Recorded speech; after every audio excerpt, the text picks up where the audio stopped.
नमस्कार दोस्तों, स्वागत है आप सभी का हमारे इस यूट्यूब चैनल में। दोस्तों, जैसा कि मैंने पिछले वीडियो में बताया था कि छत्तीसगढ़ शिक्षक भर्ती के अंतर्गत व्याख्याता गणित, वाणिज्य और भौतिकी की जो द्वितीय चरण की काउंसलिंग है वह आज से 9 अगस्त से शुरू हो रही है।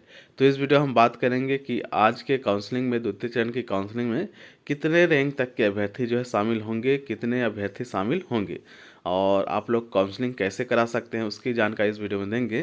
तो आप सभी लोग वीडियो में बने रहें और यदि अभी तक चैनल को सब्सक्राइब नहीं किए हैं तो चैनल को सब्सक्राइब जरूर करें। दोस्तों, जैसा कि पहले काउंसलिंग के बाद जितने भी कैंडिडेट जो है अपात्र पाए गए थे तथा पहले काउंसलिंग में जो कम अभ्यर्थियों को काउंसलिंग के लिए बुलाया गया था, उन कम अभ्यर्थियों के अलावा जो है बचे हुए पोस्ट है उसके लिए द्वितीय चरण की काउंसलिंग जो है आज से शुरू हो रही है व्याख्याता गणित, भौतिकी और वाणिज्य में। तो इसमें जो कटअप रैंक है वह निर्धारित कर दिया गया है कि कितने कटअप रैंक तक के अभ्यर्थी जो है काउंसलिंग में भाग लेंगे, जिसमें आप लोग देख सकते हैं यहाँ पर जो व्याख्याता गणित है उसमें अनुसूचित जाति के कोई भी कैंडिडेट को यहाँ पर शामिल नहीं किया गया है। जी हाँ दोस्तों, मतलब व्याख्याता गणित में अनुसूचित जाति का जो पोस्ट है वह पूरा हो चुका है।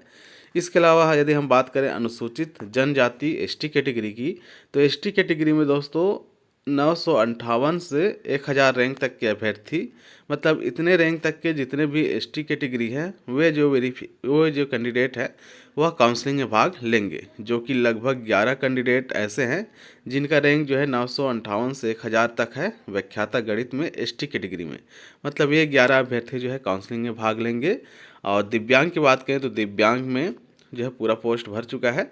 इसके अलावा यदि हम बात करें व्याख्याता भौतिकी की, तो व्याख्याता भौतिकी में अनुसूचित जाति में 162 और 163 रैंक तक के 2 कैंडिडेट हैं एससी के, वे कैंडिडेट जो है काउंसलिंग में भाग लेंगे। इसके अलावा अनुसूचित जनजाति की बात करें व्याख्याता भौतिकी में, तो इसमें 1179 से 1272 तक जितने भी एसटी कैटेगरी हैं, जो कि लगभग आपके 19 कैंडिडेट है, मतलब ये 19 कैंडिडेट ही काउंसलिंग में भाग लेंगे। इसके अलावा व्याख्याता वाणिज्य की बात करें तो व्याख्याता वाणिज्य में अनुसूचित जनजाति में केवल एक कैंडिडेट जिनका रैंक जो है 335 है वह जो है काउंसलिंग में भाग लेगा। तो इस प्रकार आप लोग देख सकते हैं कितने कटअप रैंक तक के जो अभ्यर्थी हैं वह काउंसलिंग में भाग ले रही हैं। और दोस्तों यह जो रैंक है यह ओवरऑल रैंक है, ठीक है। मतलब ओवरऑल जिनका भी इतना इतना रैंक बन रहा है वही कैंडिडेट जो है काउंसलिंग में भाग लेंगे। और दिव्यांग की बात करें तो दिव्यांग में जो है पूरा पोस्ट जो है भर चुका है, इसलिए यहाँ पर किसी भी रैंक को यहाँ पर निर्धारित नहीं किया गया है। तो इस प्रकार आप लोग देख सकते हैं कि इतने रैंक तक के अभ्यर्थी जो है काउंसलिंग में भाग लेंगे। और काउंसलिंग के बाद दोस्तों तुरंत जो है उनका वेरिफिकेशन होगा, और यदि वेरिफिकेशन में फिर से कोई कैंडिडेट अपात्र पाए जाते हैं तो उस स्थिति में तीसरे चरण का जो काउंसलिंग है वह भी शुरू हो सकता है।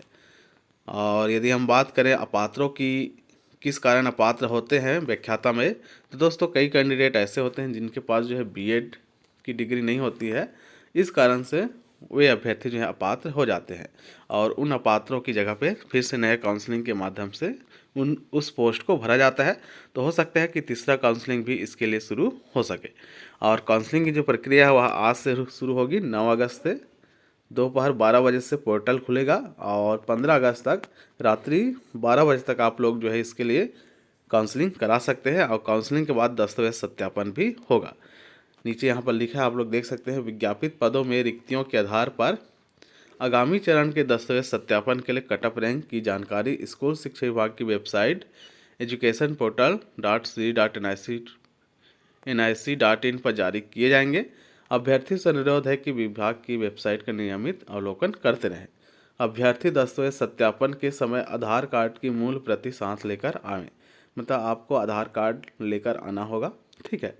आपने जो अपने प्रोफाइल में आधार लिंक कराया है उसी आधार कार्ड को यहाँ पर लेकर के जाने होंगे। तो इस प्रकार देख सकते हैं यहाँ पर व्याख्याता भौतिकी, गणित और वाणिज्य का द्वितीय चरण का भी काउंसलिंग यहाँ पर स्टार्ट हो चुका है, मतलब आज से शुरू होगा।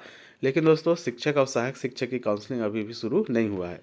हो सकता है व्याख्याता की पूरे पोस्ट पर भर्ती होने के बाद ही जो शिक्षक और सहायक शिक्षक है उसकी काउंसलिंग हो सकती है। फिलहाल इस वीडियो में इतना ही। धन्यवाद।